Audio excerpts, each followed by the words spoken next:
ya tashi cikin imani, ya tashi a gidan imani a ƙarƙashin kulawar sahabbai, yana jin hadisan annabi sallallahu alaihi wasallam. Saboda haka ya girma da tsoron Allah, ilimi da hikima tun yana ɗan ƙaraminsa. Assalamu alaikum wa rahmatullahi wa barakatuh, wassalatu wassalamu ala nabiyyina Muhammad bin Abdullahi al-Amin.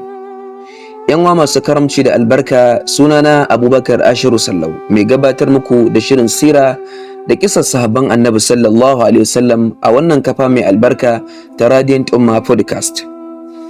Yayin wana masu karamci da albarka, a yau za mu yi tafiya cikin rayuwar wani matashin sahabi mai hikima da riƙon amana, wanda ya rayu yana ɗauke da ilimi da tsoron Allah, wato Nu'man bin Bashir radiyallahu ta'ala anhu.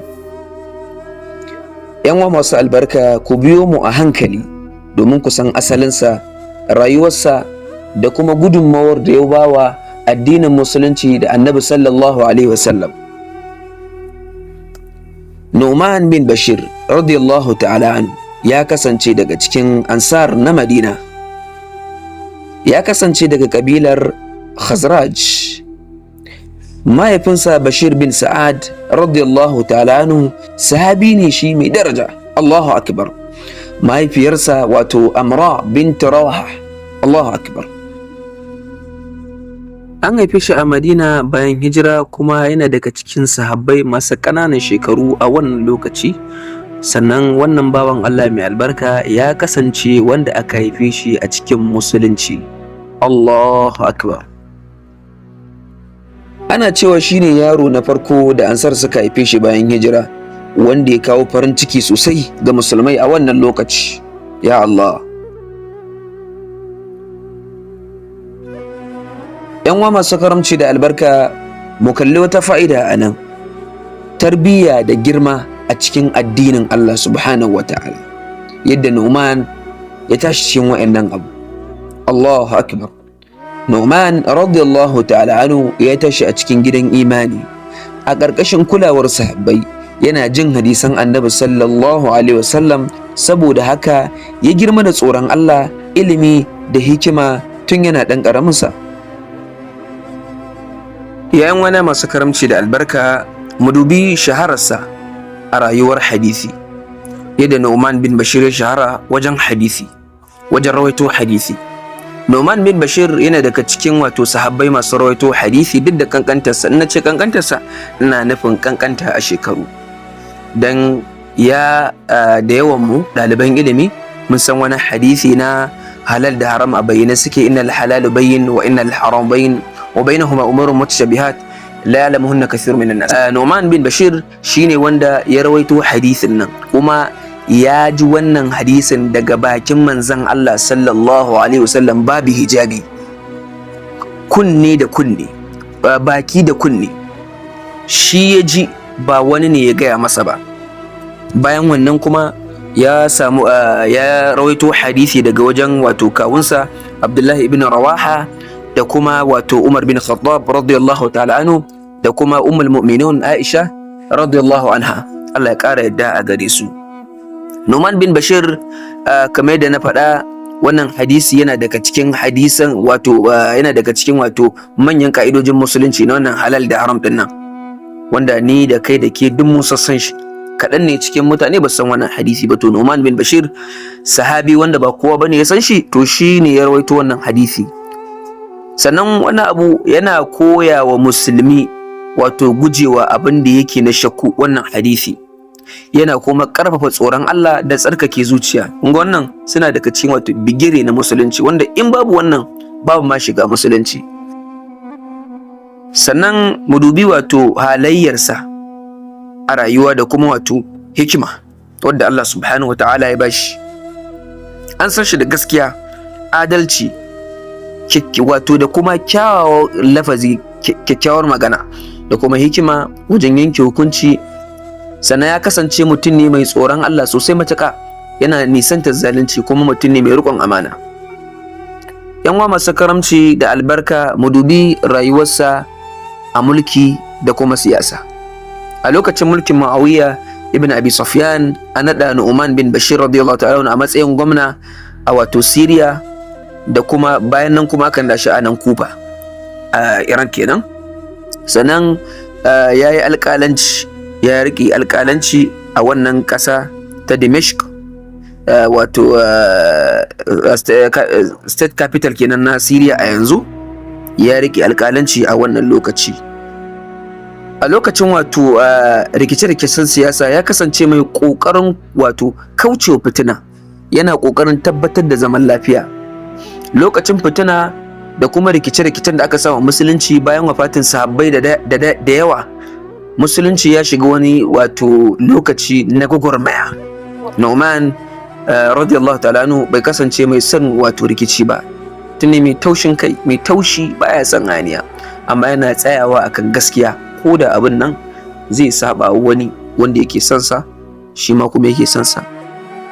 A lokacin wato rikicin da ya biyo bayan mutuwar Yazid ibn Muawiya, al'umma suka rabu gida biyu a wannan lokacin. Nu'man radiyallahu ta'ala anhu ya goyi bayan tsarin da yake ganin zai kawo wato zaman lafiya, amma kan ya jawo masa gaba daga wato wasu bangarorin. Wato in akwai wani darasi anan yawa masu karamci da albarka, duk wato ƙaunar da mutane suke ma da ƙaunar da kake musu, kada ka burge su ka zartar da hukunci na san kai. Kai dai duk abin da za ka yi shi matsawar bai saba wa shari'a ba, bai saba wa kuma al'ada ba wadda take da alaka da addini. Babu ruwanka da abin da mutane za su faɗa. Alhamdulillah, la ilaha illallah. Yan uwa masu albarka, wannan gaba ce mai cike da wato jimami da alheri, wato yadda Nu'man ya rasu. Nu'man radiyallahu ta'ala anhu ya rasu a shekara ta wato 64 hijira kenan, 683 miladiya. Allahu akbar. An kashe Nu'man bin Bashir a yakin Sham a Syria kenan. La ilaha illallah. Mutuwarsa ta zo ne a lokacin rikice-rikicen siyasa. Ya rasu yana tsaye akan wato abin da ya gaskata, wato ya mutu ne ma akan gaskiya, ya mutu ne ma akan gaske da ya kafe, yake ganin cewa wallahi al'azim daga Allah babu kowa akan wannan gaskiya, babu wanda ya zai isa ya shiga tsakaninsa da gaskiyan nan. A wannan lokaci ya rasu. Ya Allah ya Ubangiji, ka ba mu ikon riko da gaskiya da ƙarfin hali irin na Nu'man bin Bashir. Mu duba maga a lokacin da manzon Allah sallallahu alaihi wasallam ya bar duniya, bai fi ɗan shekara 11 ba. Mutum ne wato wanda aka haifa a cikin musulunci, shine jariri na farko da aka haife shi wato mutanen wato Ansar na Madina. Ya zama abin alfahari daga farkon rayuwarsa har zuwa yanzu. Duk wani ɗalibin wato ilimi ya kamata ya san tarihinsa, kuma ya yi wato alfahari da shi a musulunci. Yan uwana masu karamci da albarka, mu koyi darussa, ko kuma ce mu kalli darussa daga rayuwar wannan bawan Allah mai cike da albarka, wato Nu'man bin Bashir, ko a ce Abu Abdullah al-Khazraj. Allah ya ƙara masa yadda. Wato wannan darussa yana koya mana wato tarbiyya mai kyau tana gina mutum, wato tarbiyya mai kyau tana gina mutum, wato ka nisanci shubha, wato hanya ce wannan ta tsari ta musulunci. Sannan adalci da gaskiya suna daga cikin siffofin mumini. Ba wai ka kasance mumini ba amma kuma babu adalci a rayuwarka, babu gaskiya, kowane lokaci san kanka ya ma yawa, da kuma ƙarya domin ka burge al'umma. Subhanallah. Na hudu, yan uwa masu karamci, kada a shiga fitina ba tare da ilimi ba. Misali, kawai ka ji an ce wane ai ya zagi mahaifinka, ko wane yayi kaza. Subhanallah. To ka duba, ka tsaya kai tunani, sannan kai bincike, ka gano menene musabbabi, sannan me dalili, sannan kuma me shi yake nufi da yakan, cikin hikima, ba tare da wai son zuciya ba ko son kai, sabanin yadda mutanen mu suke a wannan lokaci. Sannan abu na biyar, yan uwa masu karamci da albarka, mutum ya tsaya akan gaskiya ko da zai fuskanci hadari.